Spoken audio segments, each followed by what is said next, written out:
wire. And the half-time score has ended up being the full-time score. The Blues go out of the Carabao Cup, but my goodness, the number of positives they'll take from this is endless. The negatives, well, we'll be worried to see how many injuries are going to clear up by Saturday away at Bournemouth. The Blues go out, but my goodness, they've done it bravely. A magnificent tribute to everyone, but they go out to Spurs 2-1. Let's go back to the studio and get the thoughts of Andy Morrison and Natalie Pike. Welcome back to Matchday Live. Thank you so much to Alistair Mann and Michael Brown for the excellent commentary. So, City are out of the League Cup at the fourth round stage, beaten 2-1 by Spurs. I'm still joined by Andy Morrison. Andy, what did you make of the performance tonight? Well, obviously, wasn't a great start. Put herself in a difficult position, but felt her way back into the game. Great goal just before half-time. But, the rhythm just kept seeming to be stopped throughout with injuries and people going down with... and a lot of things there to worry about. But the thing I take from the game is how proud I think everyone should be of the performance. I think the manager will say it was a Pep Guardiola performance. I'm proud of the players. They didn't stop. They kept moving the ball. They kept probing. They kept trying to find a way to get back into it. And... they should be very proud of many of them young players tonight who've gone on and didn't look out of place. Absolutely. We're seeing live pictures of the Spurs players, manager and the fans wildly celebrating. This is how much that means to them to have beaten us tonight. You can see it there. We're going to go over now, though, to Pitchside Live with FG Michael Brown and Shaun Wright-Phillips. Full time from the Tottenham Hotspur Stadium. Manchester City unfortunately getting knocked out of the Carabao Cup, as you can see behind us. The fans are in great spirits as always. This song, Rodri's on fire. Listen, it was a great performance, great game. Fair play to Tottenham Hotspur as our players come over. I thought they were fantastic. They came against a good Spurs team. The kids that were involved in the team played well. Nico O'Reilly grew in stature within that game. He was unlucky. You can see now the players are coming over to thank the fans. So it's delightful, FG. Yeah, absolutely, and the City fans are all singing about Rodri being on fire, which is absolutely amazing to see, which is sensational. Well, they're showing their gratitude. The boys, they gave everything on the field. They was unlucky in the game towards the end with the clearance off the line from Ndogi, and it could have gone either way today, but like I said, we've got to take the positive out of it. Jamal that come on, he was unbelievable when he come on, and as you can see that, sorry, but I have to appreciate what the fans are saying, FG, man. We have to show the supporters here in this situation, because this is absolutely unbelievable to see. We've just been knocked out of the Carabao Cup, but the fans are absolutely unbelievable. Well, yeah, the players deserve it. Rodri, most of all, deserves it, especially with this song. It's great to see them still in great spirits. Reminds me of when I was playing back in the day. Well, some things never change. Listen, we've been knocked out of the Carabao Cup, unfortunately, today, but as you can tell by the supporters, there is so much more football to be played. We've got so much to look forward to. We've got a league game away at Bournemouth. No surprise to see them showing the support to you as well. We've got the league at Bournemouth, we've got the Champions League still, we have the FA Cup, and then we have a tournament in the summer. There is so much more to play for. Loads more to play for, and in many ways, now it's a bad thing that we're out of the competition, but in many ways we can use this now as a rest when all these other teams are playing and make the most of it. Listen, we're going to head back to the studio now. A massive shout out to our supporters, as always, and of course you, Shaun. Thank you so much. Thank you very much. See you soon. Thanks, FG. Thanks, Shaun Wright-Phillips. How amazing was that, Andy? The City fans still singing. Yeah, brilliant. We don't want to be gracious losers, but the way the fans have, the numbers that have gone down there on a Wednesday night and the reaction of the players at the end to them is really heartwarming. And I think, in time, when that rest period comes in the next year, I think we'll know how invaluable that period will be, although the manager and the players would have wanted to win the game. Yeah, of course. We were just seeing shots there. A little boy that had managed to sneak onto the pitch to get Erling Haaland's autograph, and then he legged it. He legged it over and up the stairs. So I think, he might be getting in trouble, as will his parents there if they catch him. But yes, Andy, I totally agree.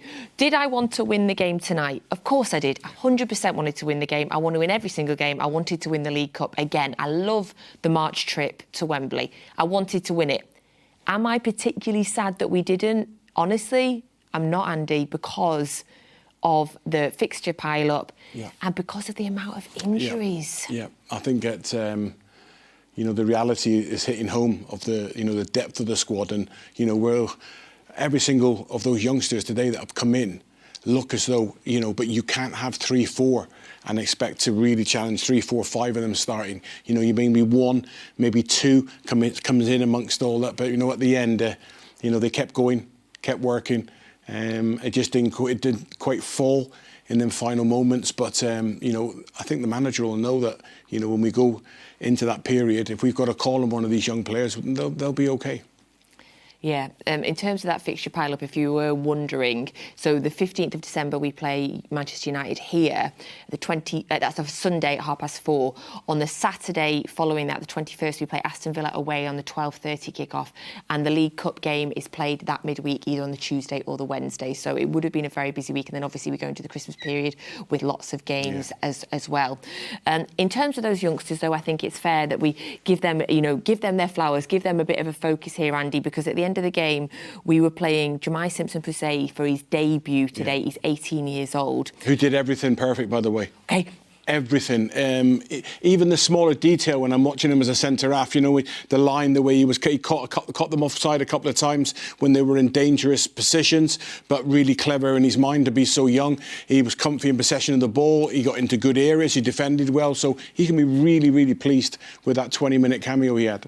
18 years old, debut for Manchester City. Also, Jacob Wright, he came on in the 63rd minute. Before we talk about why he came on, word on Jacob Wright, who I thought was brilliant. Yeah, he was. And, slightly different to Nico Riley, slightly different in the way he plays the game.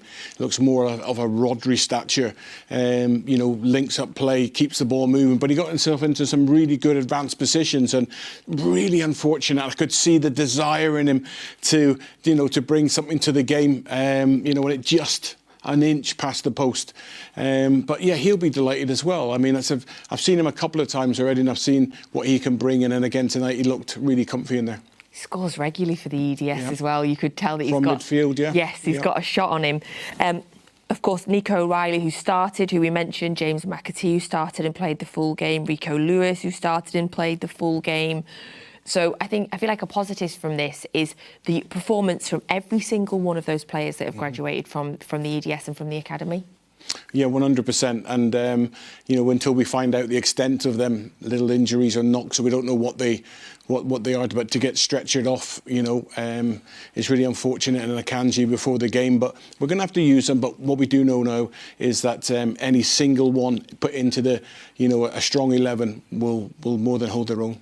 Yeah, because that was the real negative beyond the result of tonight. We don't know how serious either of those injuries are currently. But, of course, before the game started in the warm-up, Manuel Akanji picked up an injury. And then Savinho, in the 63rd minute, was stretchered off. We don't know anything. We've only seen the live shots. We can't even work out... No. What happened. There was nothing visible that we could see, but that's the real negative, because Pep said in his press conference, Andy, from this game he wanted to see a good performance and no injuries. He got the good performance, but sadly we've not got the no injuries. Yeah, Savinho was a strange one because it didn't look like there was any impact, and you could see him pointing towards his ankle, where there's been an impact there, and sometimes you get little blood hematoma, a little sort of golf ball will pop up, which is nothing too serious, but to the eye would be worrying. So I'm hoping that it's just an impact, something like that, and then obviously Akanji further down the line. But we have to batten down the hatches now, and this period's going to be tough. Kevin will be coming back in, Oscar Bob in January, so we just need to get through and find a way to do what this team have always done. Find a way to win with the personnel that you have. Just one game at a time. Don't look too far ahead. That game's Bournemouth. Yeah, the only game we're looking at now, Bournemouth. So that is a Saturday 3 p.m. kickoff. That is away at Bournemouth. And Bournemouth, obviously, a really good team. They've beaten Arsenal this season already. And we are going into that with a very depleted squad. Obviously, we'll hear from Pep Guardiola in the coming days for his press conference before that. And hopefully we'll get some injury updates. But we already know Kevin is out till at least after the international break. And obviously we know that Rodri and Oscar Bob are out. We don't know the situation looking ahead to the weekend. But, you know, there's a good chance that Walker, Grealish, Doku could be out. Obviously, Savinho and Akanji could be out as well. So looking at that, obviously we'll have Erling Haaland will come back into the team. Bernardo Silva and Phil Foden. I'm trying to work out who's fit. Mateus Nunes, Kovacic, Gundogan. There isn't really that's no. I think that's the team. everyone. I think the team will pick itself. Yeah. You know, depending on Akanji, you know, Ake come back in and got that 75 minutes. And I felt they were never going to go longer than that. But you know, the base again, you know, with John, with Nathan Ake, you know, with Akanji, Rico, it's still a strong. You know, whether Edison comes back in, which I would imagine he would do. You know, we're still really, really strong, and the starting 11. But always, you know, with the amount of games, you're always looking at your bench and the strength of your bench to impact the game and change it if it's not going your way, and that's getting thinner and thinner week on week. And listen, you've got to deal with it, Nat. We've got to deal with it. We've got to find a way, and what we've always done. You know, there won't be. Nobody be crying over it. It's football. It happens, and we're really in a difficult period at the minute with injuries. But you know, these lads will find a way to compete and cause Bournemouth loads of problems.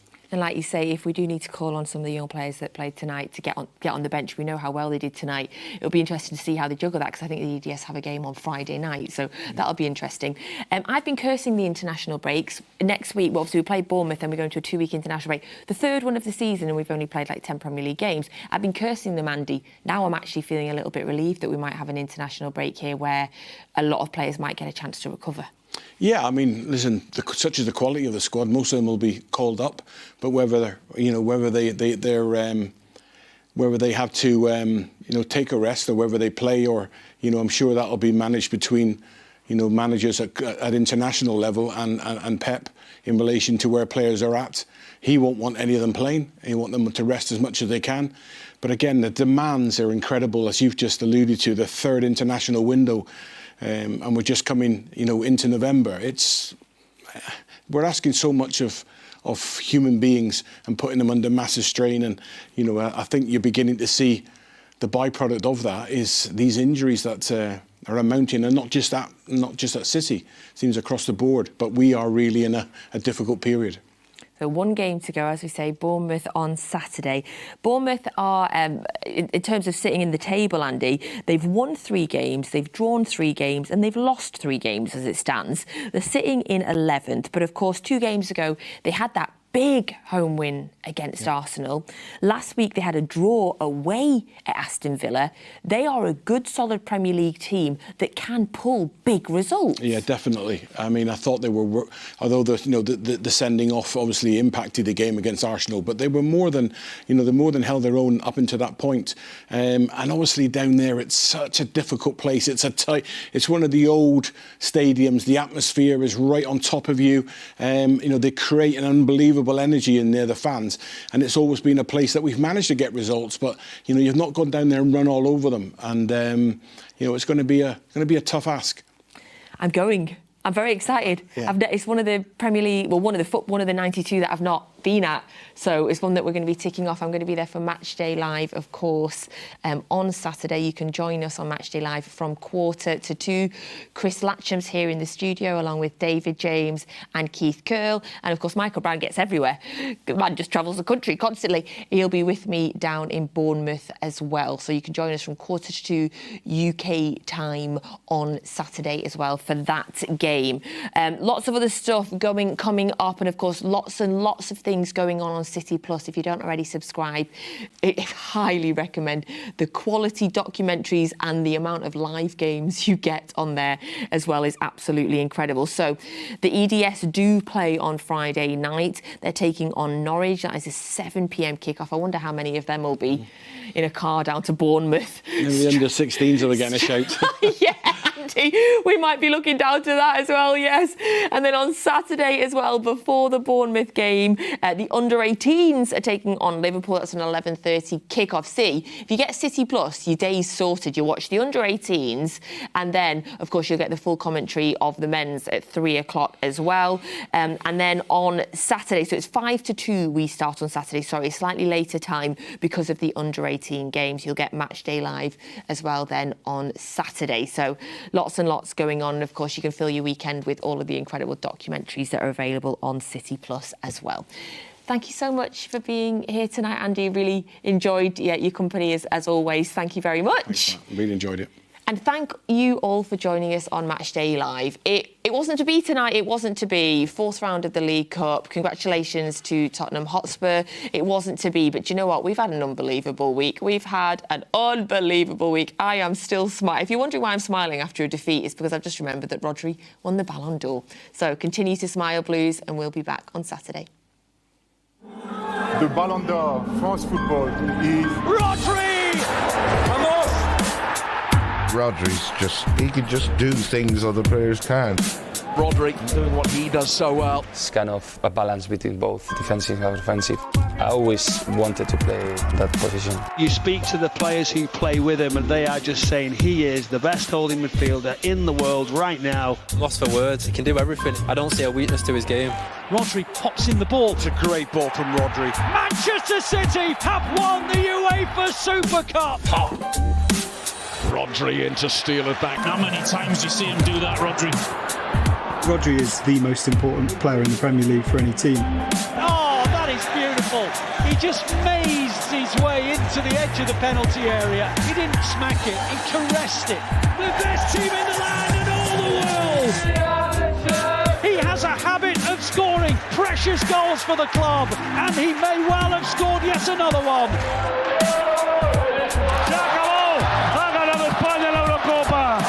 Sale Rodrigo, elegido mejor jugador del torneo. Everything about him in this tournament was just spot on. He was playing the level that he has playing for many, many years. He's an extraordinary holding midfielder.